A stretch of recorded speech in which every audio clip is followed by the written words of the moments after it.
মোবাইলে ঘাটতে রয়ে গেছে। আজকে কুটনি আমার এগেনস্টে আমার আর এক বোনকে বলেছে। হ্যাঁ, এটা আমার কুটনি ননদ, এটা বলেছে একজনকে নিয়ে। এটা মানে কি যে কুটনি, যারা মুখ দেখাতেও লজ্জা পায় সোশ্যাল মিডিয়াতে, কারণ সবাই ওকে চিনে যাবে না। আপেল খাচ্ছে, আপেল খাচ্ছে, চোখের মধ্যে আপেল লাগিয়ে আপেল খাচ্ছে। এই যে আমার কুটনি সিস আছে, মুখ ঢেকে আছে, দেখুন কুটনি সিস। আজকে কুটনি সিসকে খুব মিষ্টি লাগছে। কি করব বলুন, বোন বলে কথা, যতই আমার বরকে ভালোবাসুক কি করব, বোন তো বোনই। আসলে জিজাজি না, আজ ঘরওয়ালি।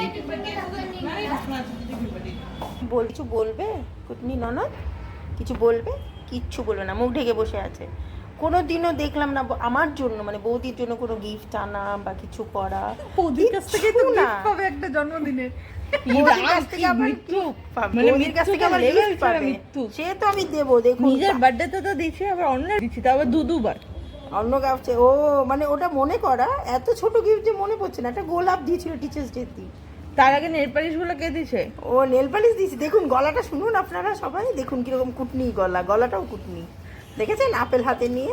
একবারে বৌদিকে বলুন, বৌদি আপেলটা খাবে? হ্যাঁ, কুটনি ননদ তোমাকে তো আবার কুটি কুটি করে না কেটে দিলে খাবে না। ও বাবা, কত জানে দেখো তোমার বিষয়ে, কত ভালোবাসে আমাকে, কিন্তু আমাকে জানে যে আমি আপেল ছোট ছোট করে না কাটে দিই, আমি খাই না। তাই হোক, কুটনি হলেও তো ননদ বলে, ননদ বলে